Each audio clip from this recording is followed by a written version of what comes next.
प्रधानमंत्री नरेंद्र मोदी ने जब पहली बार लॉकडाउन का ऐलान किया था तो उसके पीछे की सोच यही थी कि लोगों के बीच संपर्क नहीं रहेगा, लोग अपने घरों में रहेंगे तो कोरोना का जो ये संक्रमण तेजी से फैलता है वो नहीं फैलेगा, और हुआ भी यही।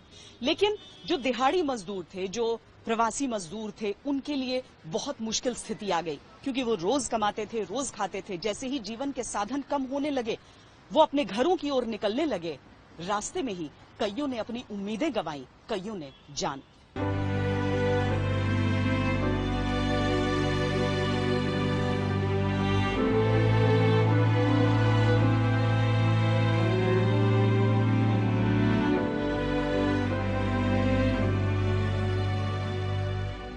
कोरोना के इस दौर में मुश्किल और बेबसी से भरा जो चेहरा सामने आया वो मजदूरों का है। लॉकडाउन के दौरान काम धंधा बंद हो गया तो करें क्या? तो ये प्रवासी मजदूर अपने घरों की तरफ निकल पड़े। कुछ लोग दिल्ली से निकले, कहीं कोई हरियाणा से, तो कहीं कोई मुंबई से, कहीं कोई हैदराबाद से, तो कहीं कोई बेंगलुरु से। लॉकडाउन के इन 2 महीनों में अगर कोई एक तस्वीर नहीं बदली तो वो इन मजदूरों की। जब देश बिल्कुल बंद था तब भी ये सड़कों पर थे, और जबकि लॉकडाउन 4 में काफी ढील दे दी गई है तब भी ये सड़कों पर हैं। मारा है साहब, हाँ ये साहब बहुत मारा है, और हमने कहा साहब चले जाने दो, हम पैदल चले जाएंगे। ये साहब देखो, राजस्थान से झारखंड जा रहे थे, फिर क्या हुआ उसमें? टक्कर खा के गाड़ी में पलटी। इस बीच इनको घर पहुंचाने के लिए सरकार ने श्रमिक स्पेशल गाड़ियां भी चला दी, जो 1 मई को मजदूर दिवस के मौके पर शुरू हुई। लेकिन मजदूरों की बेहिसाब संख्या के आगे ये गाड़ियां बहुत कम पड़ गईं। सुबह 7 बजे से इंतजार कर रहे हैं, ना टोकन मिला है ना कुछ सुविधा मिली है हमको। 9 महीने के बच्ची धूप में परेशान हो रही है। आप यहाँ रजिस्ट्रेशन के लिए? हाँ रिक्शा चला रहे थे हम।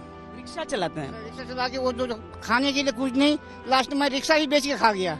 अब मेरे पास 1 पैसे भी नहीं है, तो क्या करें? आप घर जाना चाहते हैं? मरेंगे या तो भूख से मरेंगे। इन 2 महीनों में कोरोना तो इनको बाद में मारता, इससे पहले भूख इनको मार डालती, और नहीं मार पाई तो हालात ने बहुत बदतर बना दिया। होटल में काम कर 2 महीना से बैठे हुए हैं, 2 महीना से मालिक छुट्टी कर दिया। छोटे छोटे बच्चों के साथ महिलाएं भी सिर पर सामान उठाए अपने कदमों से इन मंजिलों को नापने लगी जिनको छोड़कर वो शहर आई थी।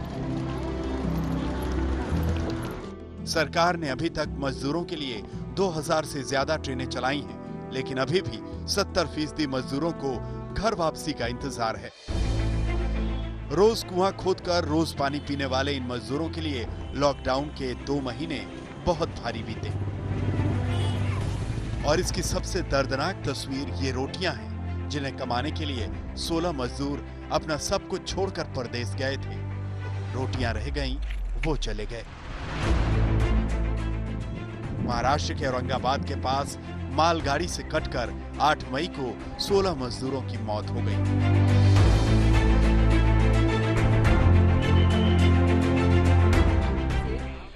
16 मजदूरों की डेथ हो गई है। 5:15 बजे यहाँ से जो कैरियर ट्रेन गुजर रही थी उसके नीचे वो लोग अनफॉर्चुनेटली आ गए हैं।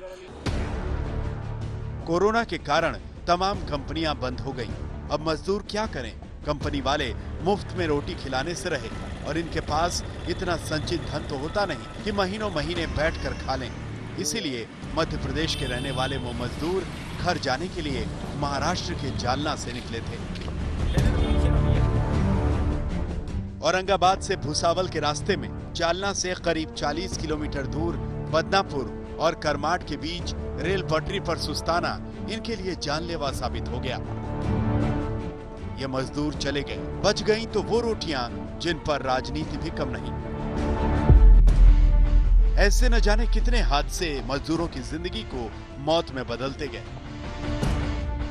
22 मई को यूपी के मिर्जापुर में मुंबई से चले मजदूर सड़क किनारे आराम कर रहे थे कि एक डंपर आया और 3 मजदूरों को कुचलता चला गया। 16 मई को यूपी के ही औरैया में प्रवासी मजदूरों से भरी गाड़ी में ट्रक ने टक्कर मार दी, जिसमें 24 मजदूरों की मौके पर ही मौत हो गई। 10 मई को मध्य प्रदेश के नरसिंहपुर में ट्रक पलटने से हैदराबाद से यूपी आ रहे 5 मजदूरों की मौत हो गई। एक गाड़ी आई इन लोगों की, वो आई और हम लोग की गाड़ी में टक्कर मार के चली गई।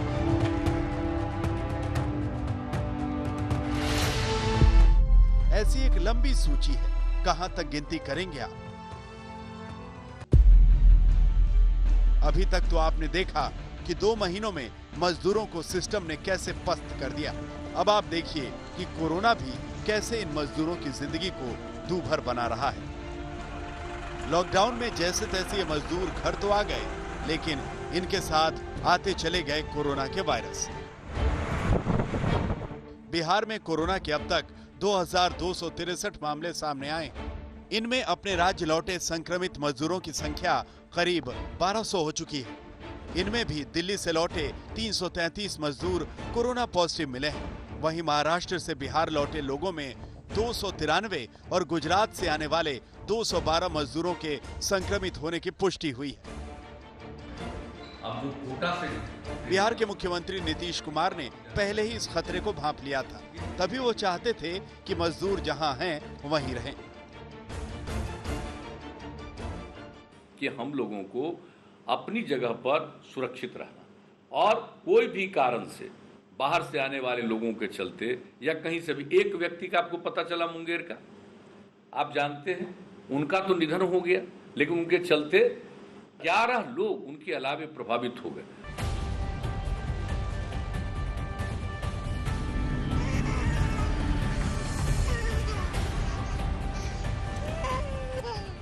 अब आप उत्तर प्रदेश में आ जाइए, जहां की स्थिति भी मजदूरों में कोरोना को लेकर अच्छी नहीं है।